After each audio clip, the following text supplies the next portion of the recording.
سج گئی دوستو بزم نوری، ہم دلوں کو سجائے ہوئے ہیں۔ آج موسم آج موسم ہے کتنا سہانا، میرے سرکار آئے ہوئے ہیں۔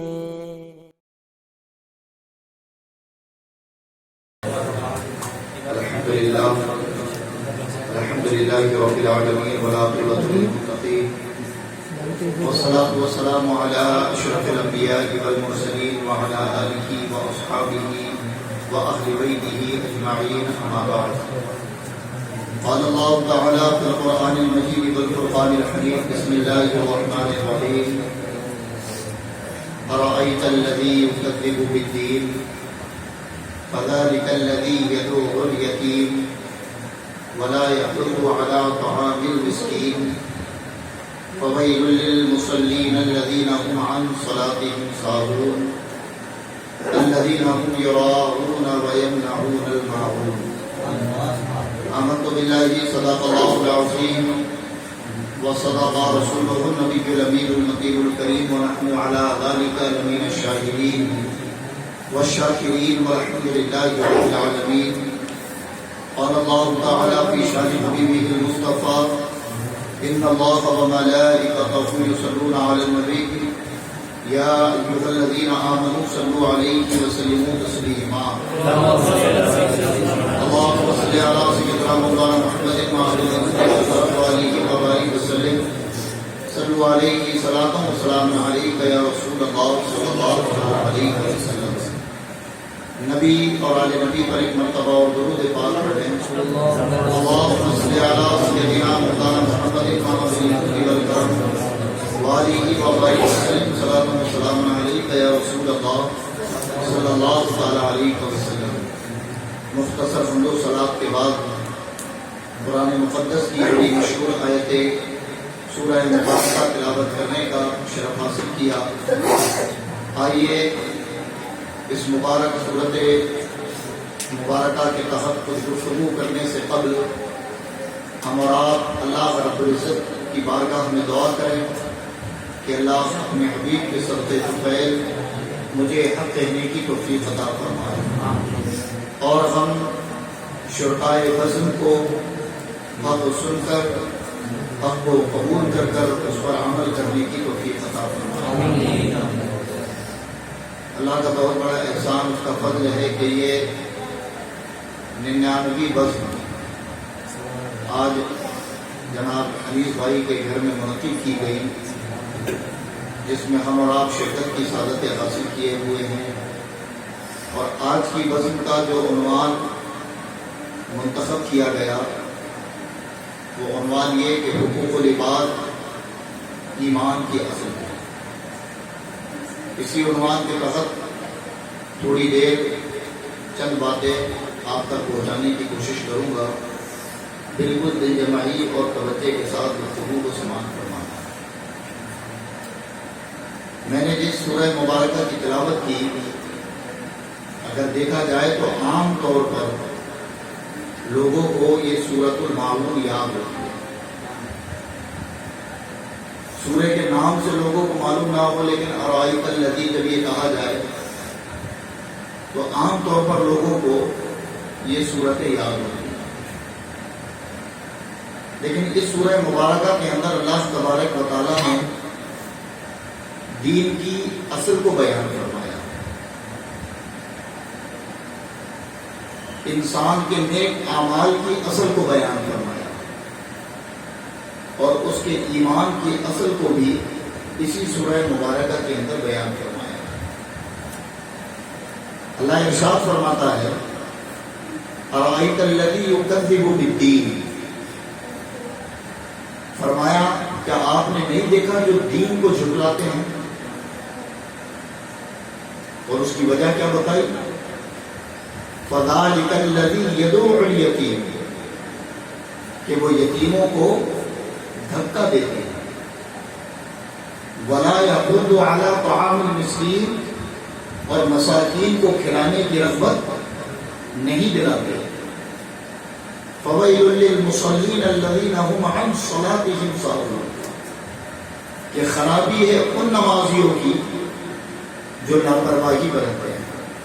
الَّذِينَ هُمْ يُرَاءُونَ اور دکھاوا کرتے ہیں. وَيَمْنَعُونَ الْمَاعُونَ اور برتنے کی معمولی سی چیز بھی کسی کو نہیں دیتے. اس سورہ مبارکہ میں توجہ دلائی گئی اللہ کی جانب سے کہ تم دیکھو جو دین کو جھٹلاتے ہیں، اور وہ کون ہیں؟ جو یتیموں کو دھکا دیتے ہیں، مساکین کو کھلانے کی رغبت نہیں دلاتے. نمازی تو وہ بڑے ہوتے ہیں لیکن اس میں بھی لاپرواہی اور پھر دکھاوے کے جنس موجود. اور فرمایا کہ ان لوگوں کی کیفیت اور ان کا حال یہ ہوتا ہے کہ اگر ان کے پاس کوئی چیز ضرورت سے زیادہ ہو اور وہ معمولی سے معمولی ہی کیوں نہ ہو، یہ کسی کے استعمال کے لیے اسے دیتے نہیں. اسی لیے معاون کا معنی ہی ہوتا ہے دکھاوا کرنا، برتنے کی معمولی سی چیز. یہ دو معنی مفسرین بیان فرماتے ہیں. اب اللہ رب العزت نے دین کو جھٹلانے والوں کی اقسام بتائی اور یہ بھی بتا دیا اس سورہ مبارکہ میں کہ اگر کوئی محض عبادات کو دین سمجھے تو یہ اس کی غفلت ہے. اگر کوئی صرف عمل صالح کو دین سمجھے تو کہیں نہ کہیں یہ جہالت ہے. اس لیے کہ عبادات، عمل صالح، ان کا تعلق دین سے ہے تو، لیکن دین کامل اس وقت تک نہیں ہوگا جب تک اللہ رب العزت کے احکام کے مطابق دین کی پاسداری نہ کی جائے.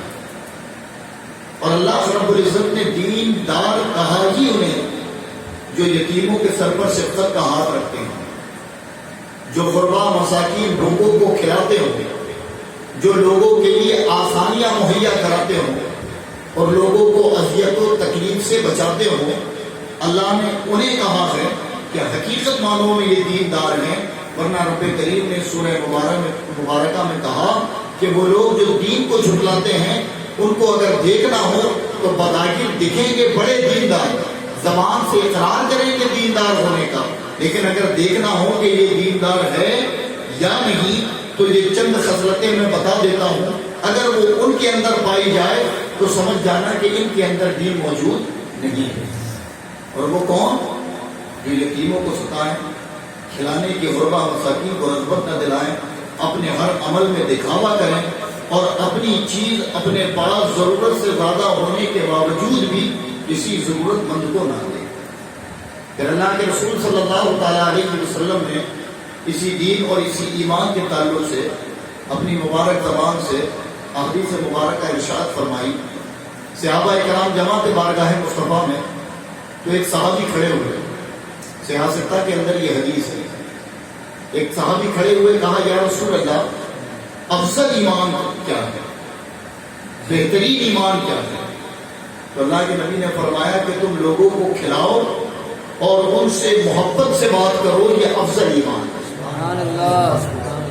ایک صحابی کھڑے ہوئے، کہا یا رسول اللہ اس سے بھی درجہ کوئی بلند، اس سے بھی درجہ بلند ہو سکتا ہے کسی کے ایمان کا؟ اللہ کے نبی نے فرمایا ہاں. کہا وہ کیسا، وہ کس اعتبار سے ہوگا؟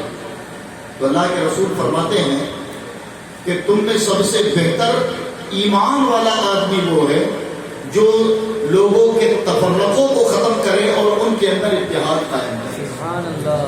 یعنی جب لوگ بکھر چکے ہوں تو ان میں اتحاد قائم کرے، یہ سب سے افضل ایمان والے ہونے کی پہچان ہے. ایک صحابی آئے، کہا یا رسول اللہ کیا اس سے بہتر بھی کوئی ہو سکتا ہے؟ تو میرے آقا فرماتے ہیں ہاں اس سے بہتر بھی ہو سکتا ہے. کہا اس سے بہتر کون ہے؟ تو اللہ کے رسول نے فرمایا کہ جس کے ہاتھ اور جس کی زبان سے دوسرا مسلمان محفوظ رکھے. کہا اس کا ایمان سب سے افضل ہے. اللہ کے رسول صلی اللہ تعالیٰ علیہ وسلم نے صحابہ اکرام کو ایمان کی ڈیفینیشن اور اس کی تشریح تینوں مرتبہ حقوق العباد اور حقوق العباد کا ہی درس دیا.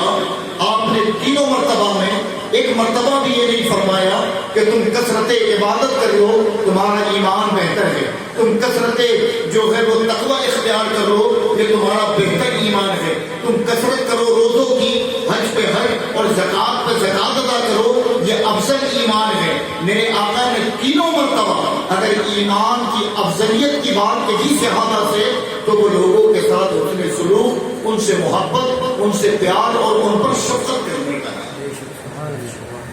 اور ایسا نہیں کہ اسی مرتبہ، ایسی کئی ایک حدیثیں کہ اللہ کے رسول صلی اللہ تعالیٰ علیہ وسلم نے اپنے صحابہ کو اسی کی طرف رغبت دلائی اور صحابہ کا زندگی بھر عمل بھی یہی رہا.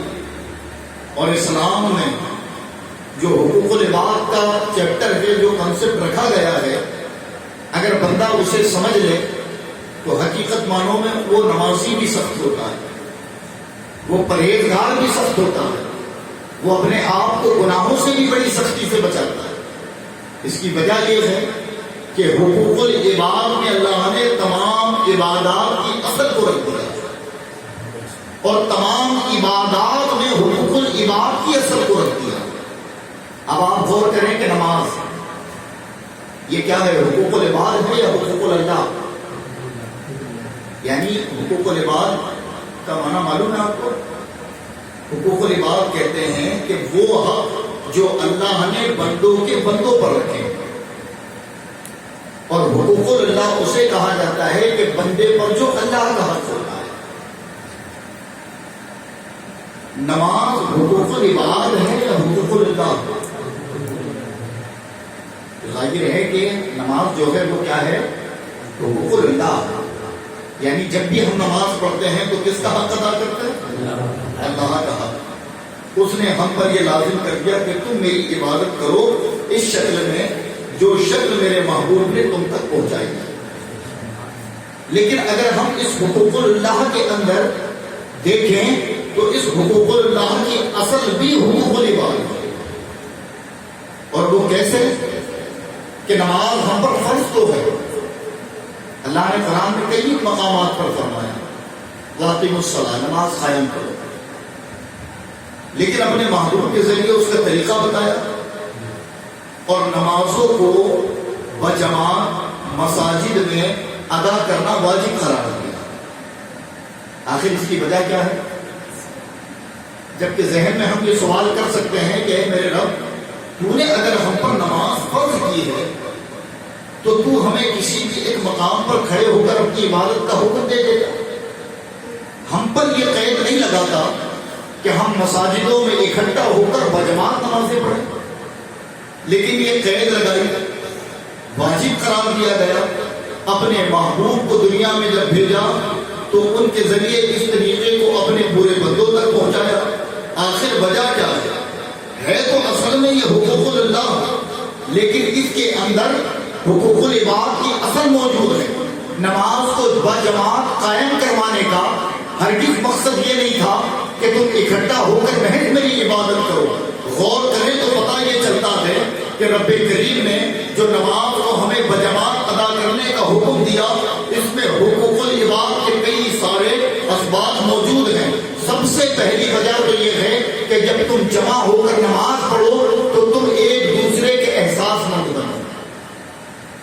ایک سب سے بڑی وجہ کہ جب ہم مسجدوں میں جاتے ہیں، اب جو لوگ نمازی ہیں وہ اس کو بہتر جانتے ہیں کہ آپ مسجد میں باجماعت اگر نماز پڑھتے ہیں، اور ہمارے یہاں حال یہ ہے کہ 25-50 لوگ ہی ہوتے ہیں، لیکن ان 25-50 لوگوں کا ایک تعلق الگ ہوتا ہے. اور وہ تعلق کیسا ہوتا ہے کہ ان میں اگر کوئی شخص ایک نماز میں یا ایک دن نظر نہ آئے تو امام صاحب سے لے کر پورے مقتدی جو بندگان ہیں وہ آپس میں باتیں کرتے ہیں کہ یار فلاں صاحب ایک دن پورا گزر گیا، ایک بھی نماز میں نہیں آئے. تو گویا حقوق اللہ ہے، لیکن جب آپ اس کے پابند بنے تو حقوق العباد کی طرف بڑھ گئے. اور حقوق العباد کی طرف بڑھے کہ کسی بندے کہ نہیں آنے پر آپ کو اس کی فکر ہوتی ہے، آپ کو اس کی طلب ہو رہی ہے. پھر جب فکر ہوئی تو آپ نے اس کا حال معلوم کرنا چاہا. اگر معلوم ہوا کہ وہ بیمار ہے تو آپ اس کی عیادت کے لیے پہنچ گئے، اور جب عیادت کے لیے آپ گئے تو گویا نبی پاک صلی اللہ تعالیٰ علیہ وسلم کے قول کے مطابق آپ نے جنت کی بہاروں کو پا لیا، جنت کے پھول آپ نے چن لیے. الگ الگ اقوال ہے کسی بیمار کی عیادت کے تعلق سے. تو گویا یہ حقوق اللہ کو بجا ہم نے لایا، لیکن اس کی اصل جب ہم نے دیکھی تو حقوق العباد نظر آ گئی. اسی میں حضرات دیکھیں کہ ایسے ہی نا اتفاقی ہے.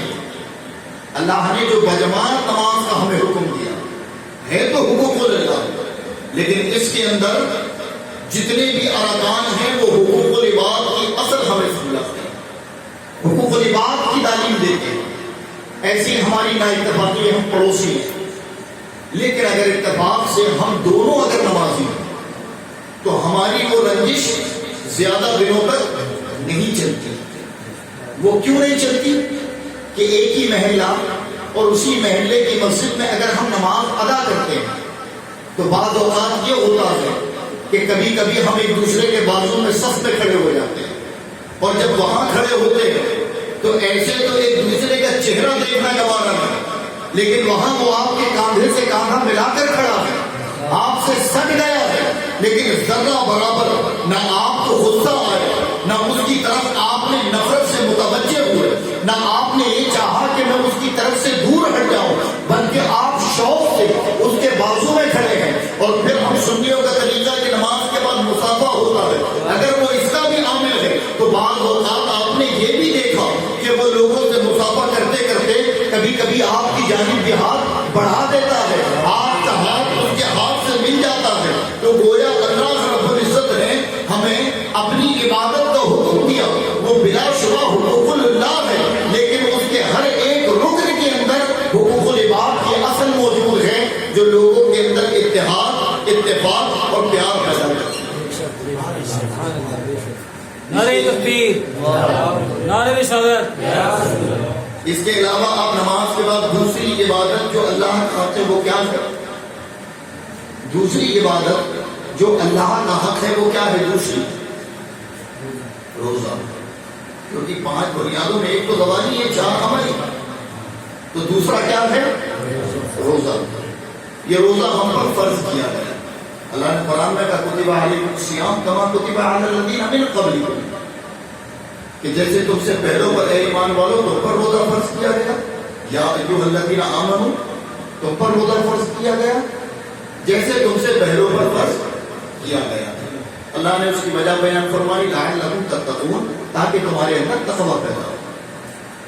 لیکن کبھی آپ غور کریں تو آپ کو معلوم ہوگا کہ ابھی آپ کسی سے پوچھیں کہ روزہ کیا ہے، حقوق العباد کے حقوق اللہ، تو ہر آدمی کہے گا کہ روزہ بلا شبہ حقوق اللہ ہے، اللہ کا حق ہے، اللہ کے حکم کی فرما برداری کرنی ہے. لیکن اسی روزے کے اندر اللہ رب العزت نے حقوق العباد کی اصل رکھی ہے. اور وہ اصل کیسے رکھی؟ آپ غور کریں کہ روزہ نام ہے اللہ کی رضا کے لیے صبح سے شام تک بھوکا اور پیاسا رہنا، اور اپنے ہر اعضاء کو گناہوں سے بچانا، اس کا نام روزہ. اب ایک جگہ ہم دیکھتے ہیں کہ روزہ فرض، بالکل توجہ کے ساتھ سنیے گا، اور دوسری جگہ اللہ کے نبی فرماتے ہیں کہ اللہ اپنے ہر بندے سے 70 ماہوں سے زیادہ محبت فرماتا ہے. کتنی محبت؟ 70 ماہوں سے زیادہ محبت. اب آپ بتائیں کہ ایک ماں اپنے بیٹے کو صبح سے لے کر شام تک بھوکا اور پیاسا دیکھنا گوارا کرتی ہے؟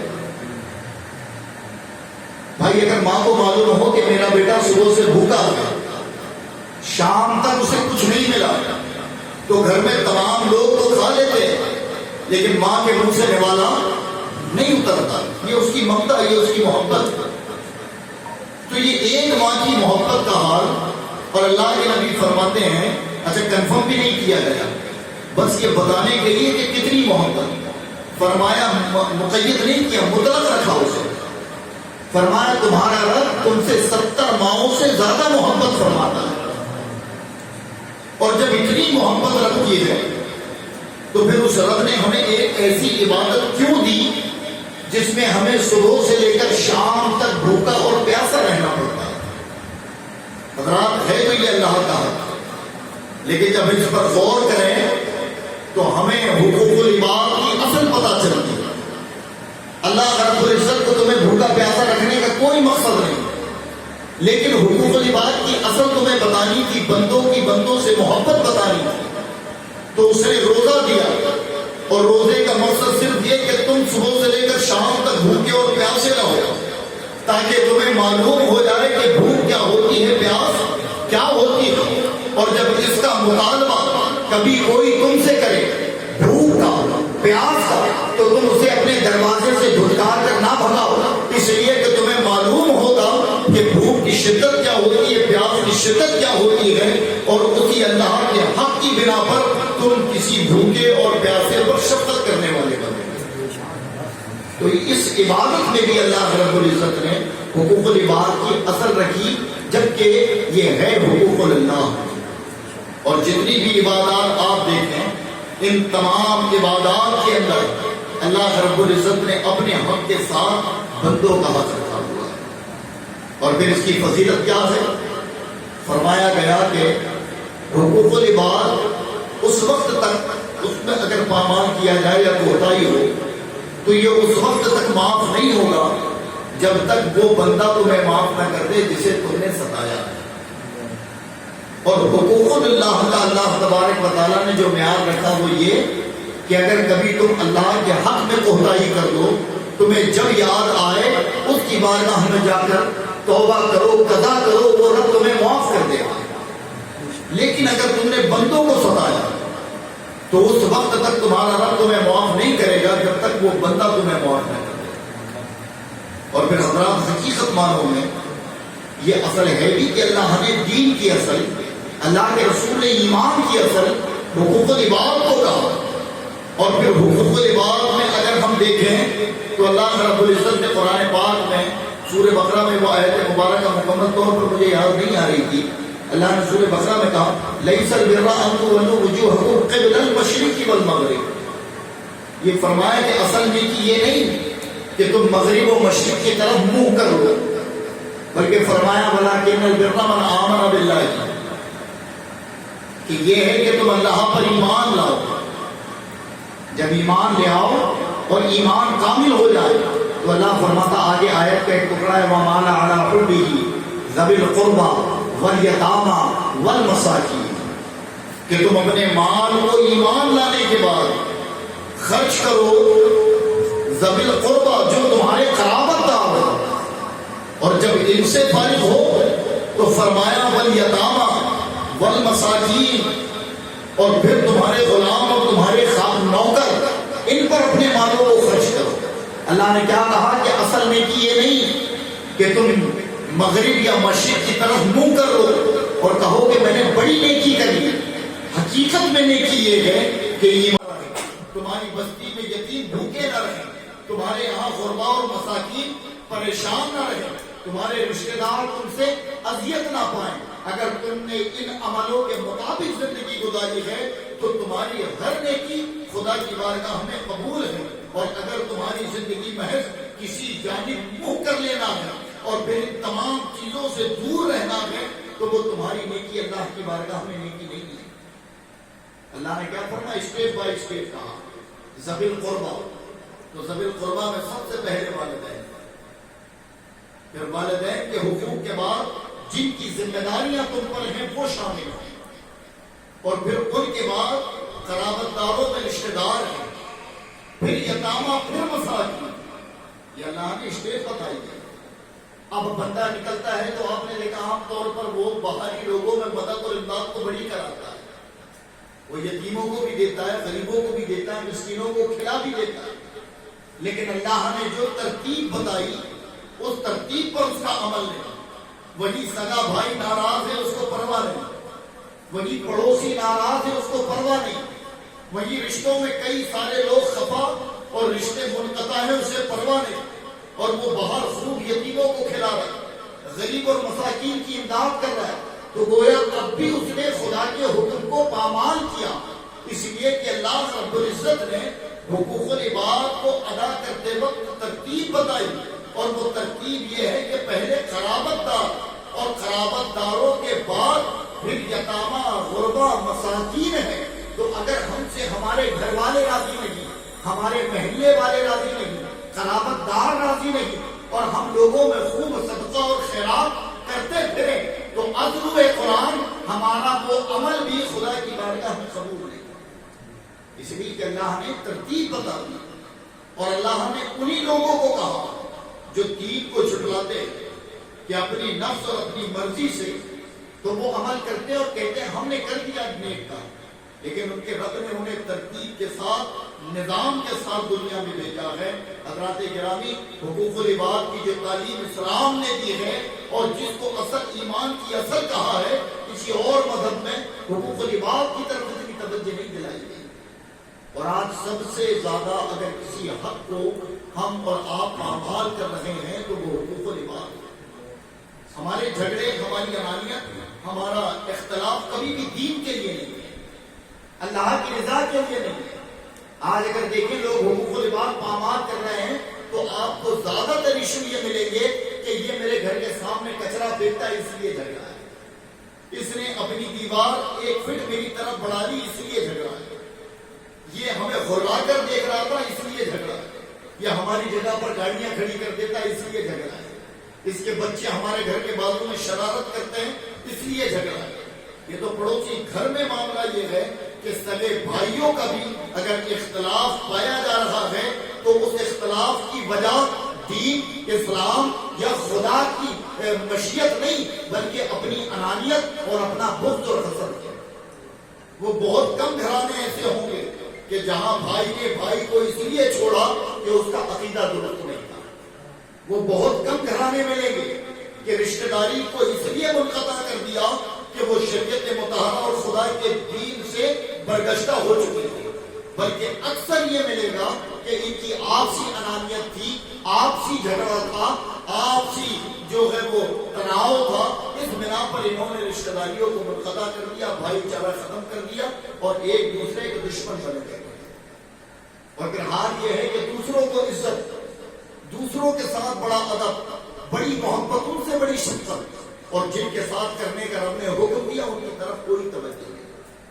یاد رکھیں کہ حقوق العباد کی اصل تو یہ کہ ہر گندا کپڑا پہننے والا، پھٹے کپڑا پہننے والا ہی فقیر نہیں ہوتا، وہی ضرورت مند نہیں ہوتا، بلکہ بعض اوقات ایسا بھی ہوتا ہے کہ خودداری پیروں کو ایسا باندھ رکھتی ہے کہ گھر میں خود اور اس کے بچوں کو بھوکا رکھا لیکن وہ زبان پر مطالبہ نہیں لاتا، اور ان لوگوں کو تلاش کرنا یہ اصل حقوق العباد ہے۔ حضرات اکابرین نے ہمیں بتایا کہ جب اپنی ذات کے لیے بات رہے، معاف کر دیا جائے، بخش دیا جائے، تو رب کائنات اسے اس دنیا میں بھی اور آخرت میں بھی سرخروحی عطا فرماتا ہے۔ آپ دیکھیں یہ بات جب بھی میں حقوق العباد پر بات کرتا ہوں تو یہ ایک واقعہ میری عادت ہے میں ضرور بیان کرتا ہوں۔ آپ نے سب نے سنا ہے کربلا بھی محرم آئے گا تو کربلا کی پوری داستان سنیں گے، امام حسین ان کے ساتھ ہونے والے مظالم کو سنیں گے، احساس سنتے ہیں۔ اس جنگ میں بچا کون تھا؟ صرف امام زین العابدین، جن کی ذمہ داری تمام خواتین کی ذمہ داری جن کے اوپر تھی، اور جن کے تعلق سے امام حسین نے کہا کہ میں اس لیے تمہیں نہیں جانے دیتا ہوں کہ تم بیمار ہو، بلکہ تمہیں روکنے کا سبب یہ ہے کہ میری نسل صبح قیامت تک باقی رہے۔ اس کا واسطہ ہے کہ نسل رسول اب تم سے آگے بڑھے گی تو تمہیں رہنا، اسی لیے امام زین العابدین رک گئے۔ بیماری کی وجہ سمجھ ہی نہیں آتی، کیونکہ جن کی رگوں میں علی کا خون ہو ان کے حوصلوں کو بیماری نہیں روک سکتی۔ وجہ صرف یہ تھی کہ نسل حسینی باقی رہے، امام زین العابدین باقی رہے۔ آپ کا اصل نام علی اوسط ہے، کیا ہے اصل نام آپ کا؟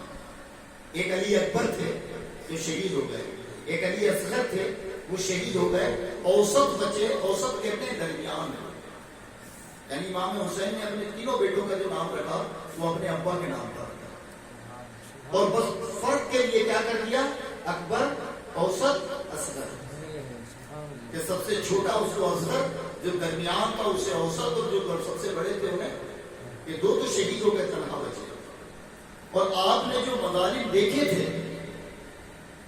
میرا تو یہ ماننا ہے کہ جو عاشق کاتب ہو یا خطیب، وہ نہ اپنی قلم سے اسے بیان کر سکتا ہے اور نہ کوئی خطیب اپنی زبان سے ان داستانوں کو پیش کر سکتا ہے، لیکن جتنی ہمت اور طاقت ہوتی ہے تو بیان کیا جاتا ہے کہ گھر کے چھوٹے چھوٹے بچے آنکھوں کے سامنے ذبح کیے گئے، خود والد کے جسم سے سر کاٹ کر جسم کے اعضاؤں کے ٹکڑے کیے گئے، ان پر گھوڑوں کی ٹانپیں دوڑائی گئی، 3 دن بھوکا اور پیاسا رکھا گیا، اور جب ان ظالموں نے انہیں شہید کر دیا تو وہ خواتین جن کو کی پرچھائی بھی کسی نے نہیں دیکھی، ان کو اونٹ اور گھوڑوں کی ننگی پیٹوں پر ہاتھوں میں رسیاں باندھ کر بٹھا دیا گیا، گلی بازار اور کئی شہروں میں ان کا جلوس نکالا گیا، کربلا سے کوفہ، کوفہ سے دمشق، اور پھر دمشق سے ان ظالموں نے انہیں مدینے کے لیے چھوڑا۔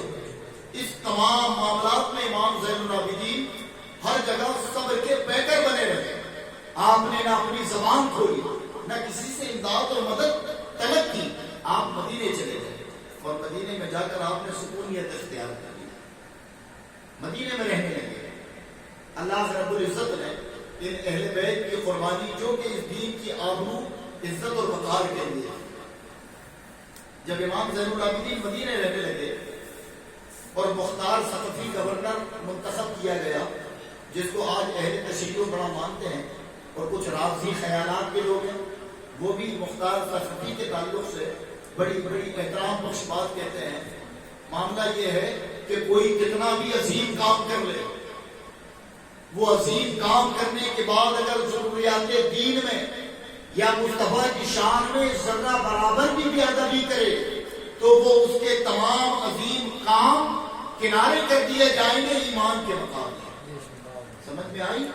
میں ایک مثال دوں کہ میں پوری زندگی بھر یا حضرت پوری زندگی بھر منصب امامت پر رہے لوگوں کو بڑی دین کی دعوت دی، تبلیغ کی، اور آپ نے اخیر وقت یا اسی درمیان کوئی ایسا جملہ کہہ دیا جس سے کفر صادر ہوتا ہے، تو آپ کیا انہیں اس بنا پر چھوڑ دیں گے کہ یہ 10 سال امام ہے یا انہوں نے بڑی تبلیغ کی؟ بلکہ آپ جو حکم ہوگا وہی۔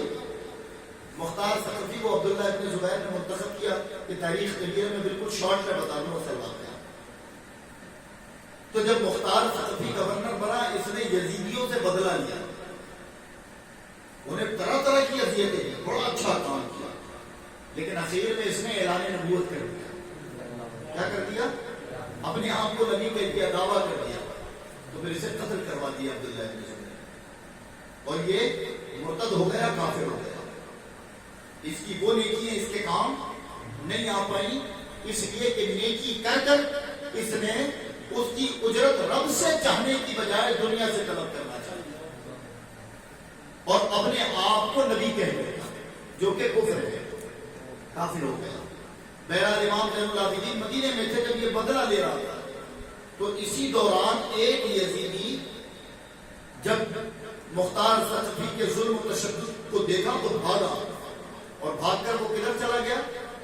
مدینے پہنچ گیا، اور مدینے میں کسی اور کے دروازے پر نہیں گیا، وہ گیا امام زین العابدین کے دروازے پر۔ امام زین العابدین نے جب دیکھا کہ ایک شخص آیا ہے، سفر کے اثرات چہرے پر نظر آتے ہیں، تھکا ہوا ہے، بھوکا ہے، پیاسا ہے، اپنے خادموں سے کہا جاؤ اس کے رہنے کھانے اور اچھے لباس کا انتظام کرو۔ وہ 3 دنوں تک رکا، آپ نے تینوں دن اسے اچھی غذائیں کھلائیں، اس کی مہمان نوازی میں کوئی کمی نہ رہنے دی، اور جب 3 دن ہو گئے اسے جانا تھا تو وہ اپنے حجرے سے نکل کر آیا اجازت کے لیے۔ امام زین العابدین سے اجازت لی، لیکن اب اس کی ہمت نہیں پڑتی، چونکہ انسان تھا تو اللہ کبھی نہ کبھی انسان کے ضمیر کی طرف اسے لوٹاتا ہے۔ اس کا ضمیر اسے جانے کی اجازت نہیں دیتا. وہ کھڑا ہو گیا. امام زین العابدین اسے دیکھ رہے ہیں, وہ آگے بڑھتا نہیں تو امام فرماتے ہیں کہ کیا بات ہے, جانے کو دل نہیں کرتا؟ تو کہا حضور جانا تو ہے لیکن شاید مجھے آپ نے پہچانا نہیں. کیا کہتا ہے وہ شخص؟ جانا تو ہے لیکن شاید آپ نے مجھے پہچانا نہیں. امام زین العابدین نے اتنا سنا تو پھر وہ تمام مناظر یاد آ گئے اور آپ فرماتے ہیں کہ میں تجھے کربلا کے دن سے جانتا ہوں. کیا فرمایا امام زین العابدین نے؟ کہ میں تجھے کربلا کے دن سے جانتا ہوں. تو وہ کہنے والا شخص کہتا حضور جب کربلا کے دن سے جانتے ہیں تو پھر یہ شفقت, یہ مہربانی, یہ پیار یہ کیوں تھا؟ تو امام زین العابدین کے سامنے سوچے, آپ سوچے ذرا کہ ہمارے سامنے وہ شخص آ جائے جس نے کبھی ہمارے باپ کو ذلیل کیا ہو, ہمیں ذلیل کیا ہو, ہمیں کبھی تھپڑ مارا ہو, کبھی ستایا ہو, اگر وہ ہمارے سامنے کبھی آ جائے اور ہم اس وقت با اختیار رہیں, بتائیں ہم کیا کرتے ہیں؟ ہم ہر کوشش کرتے ہیں بدلہ لینے کی. ہم کوشش کرتے ہیں کہ اس نے مجھے ذلیل کیا, آج میرا موقع ہے. اس نے ایک تھپڑ مارا, آج میں 2 ماروں گا. اس نے مجھے دھلکارا لوگوں کے سامنے, آج میں اس سے چن چن کر اپنے اوپر ہونے والی اذیتوں کا بدلہ لوں گا. ہوتا ہے یہ ہماری اور آپ کی فطرت ہے. امام زین العابدین کے پاس تھپڑ مارنے والا نہیں آیا تھا, ایک تو جملے کہنے والا نہیں آیا تھا, بلکہ آنکھوں کے سامنے وہ آدمی کھڑا تھا جس نے ان کے گھر کی بہن بیٹیوں کے سروں سے چادریں چھین دی, ان کے باپ کو آنکھوں کے سامنے بڑی بے دردی سے شہید کیا, ننھے بھائی کو آنکھوں کے سامنے حلق میں تیر مارا, پورے گھرانے کو خون و خاک میں غلطان کر دیا. اس کے باوجود امام زین العابدین فرماتے ہیں کہ میں تجھے کربلا کے دن سے جانتا ہوں. تو وہ شخص سوال کرتا ہے کہ حضور جب اس دن سے جانتے پھر یہ شفقت کیوں ہے؟ تو ایک جملہ جو حقوق العباد, اخلاق, پیار, محبت, ان تمام دلائلوں پر غالب ہے. آپ فرماتے ہیں کہ وہ تمہارا کردار تھا یا ہمارا کردار؟ کیا فرمایا امام زین العابدین نے کہ وہ جو تم نے کربلا میں کیا وہ تمہارا کردار تھا, اور ہم جو مدینے میں کر رہے ہیں یہ ہمارا کردار ہے. حضرات بتائیں کہ انہوں نے اپنے اس جملے سے اپنے نانا کی امت کو حقوق العباد درگزر کرنا, معاف کرنا, محض رضائے الہی کے لیے یہ کتنا بڑا سبق دیا. اگر امام زین العابدین اسے بے دردی سے قتل بھی کر دیتے تو عزل و شرع آپ پر کوئی گرفت نہیں تھی, کیونکہ وہ شخص واجب القتل تھا. لیکن اس کو معاف کر کر امام زین العابدین بتا رہے ہیں کہ اپنی انانیت, اپنی نفس, اپنی ذات کے لیے جو میرے نانا کی امتیوں تم نے نا اتفاقیہ, حسد, بغض, عداوتیں ایک دوسرے کی پال رکھی ہے, اور محض اس بنا پر تم تعلقات کو درست نہیں کرتے کہ اس میں کہیں تمہیں نیچا نہ دیکھنا پڑ جائے. تو ہماری تو کوئی اوقات, کوئی خاندانی نسب, کوئی درجہ ہمارا اعلیٰ نہیں. اگر ہم غور کریں تو ہمارا نسب کہاں جا کر ملتا ہے یہ آپ سب کو معلوم ہے. جن کا نسب اتنا اعلیٰ ہو کہ دنیا کی ابتدا سے انتہا تک وہ نسب ختم نہیں ہوگا, انہوں نے ہمیں تعلیم دی ہے کہ حقوق العباد کو اگر سمجھنا ہے تو ہماری زندگی. اللہ کے رسول نے حقوق العباد کی تعلیم دی کہ راستے سے پتھر ہٹاؤ, تمہیں 10 نے کیا. تم کوئی ایسا عمل نہ کرو کہ کسی کے لیے اذیت کا سبب بنے, تمہارے لیے نہیں کیا. اور اسی کو ایمان کی اصل کہا. تم کسی بھوکے کو کھلا دو, پیاسے کو پلا دو, اپنے گلی, بازار, محلے, سڑکوں پر کوئی ایسے کام نہ کرو کہ وہ کسی کو اذیت دینے کا سبب بن جائے. لیکن آج ہم اگر شادی کریں گے تو ڈی جے لگانا انیوارے ہے, اور یہ کسی کو اذیت دینے کا سبب ہے. آپ جب جس گلی سے بارات لے کر نکلتے ہو تو تم کو معلوم ہے کتنے گھروں میں بیمار اور چھوٹے بچے موجود ہیں. اچھا جو ایمان والا ہے وہ تو نہیں کر سکتا, وہ اس کا بیس نہ جانے کتنے بوڑھے بیماروں کو اذیت دیتا ہے. کتنے ننھے بچے جو شیرخوار ہیں وہ اپنی ماؤں کی گود میں رونا شروع کر دیتے ہیں, اور ہمیں لگتا ہے کہ ہمارا یہ انٹرٹین ہے, یہ ہمیں مزہ دے دے. لیکن آپ کا وہ کام حقوق العباد کو پامال کرتا ہے، حقوق العباد کی خلاف ورزی کر رہا ہے، وہ میلاد النبی کے جلوس کے نام پر ہی کیوں نہ ہو۔ اگر آپ کا طریقہ کار کسی کو اذیت پہنچانا ہوا تو حقیقت معنوں میں تم اس وقت بھی نبی کے سچے وفادار نہیں بنے، اس لیے کہ نبی پاک نے جو کردار، اخلاق اور حقوق العباد کی تعلیم دی ہے، اگر اس کے چند قطرات پر بھی ہماری قوم آج بھی عمل کر لے تو انشاءاللہ جو لوگ حقیقت میں تمہارے باغی اور دشمن بنے وہ محض تمہارا اخلاق کردار دیکھ کر تمہارے قریب آئیں گے۔ آج ہم سے لوگ دور کیوں ہیں؟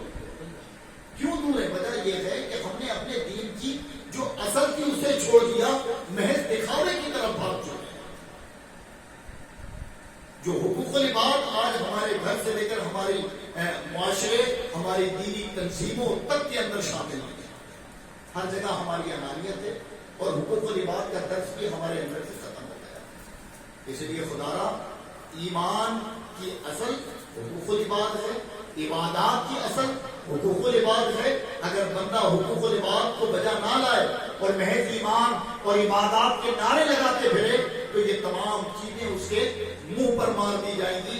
رب نے کہا کہ وہ لوگ دین جھٹلاتے ہیں جو حقوق العباد کو صحیح طور پر پائے تکمیل تک نہیں پہنچ سکتے اور دیندار بننے کی کوشش کرتے ہیں، دکھاوا کرتے ہیں۔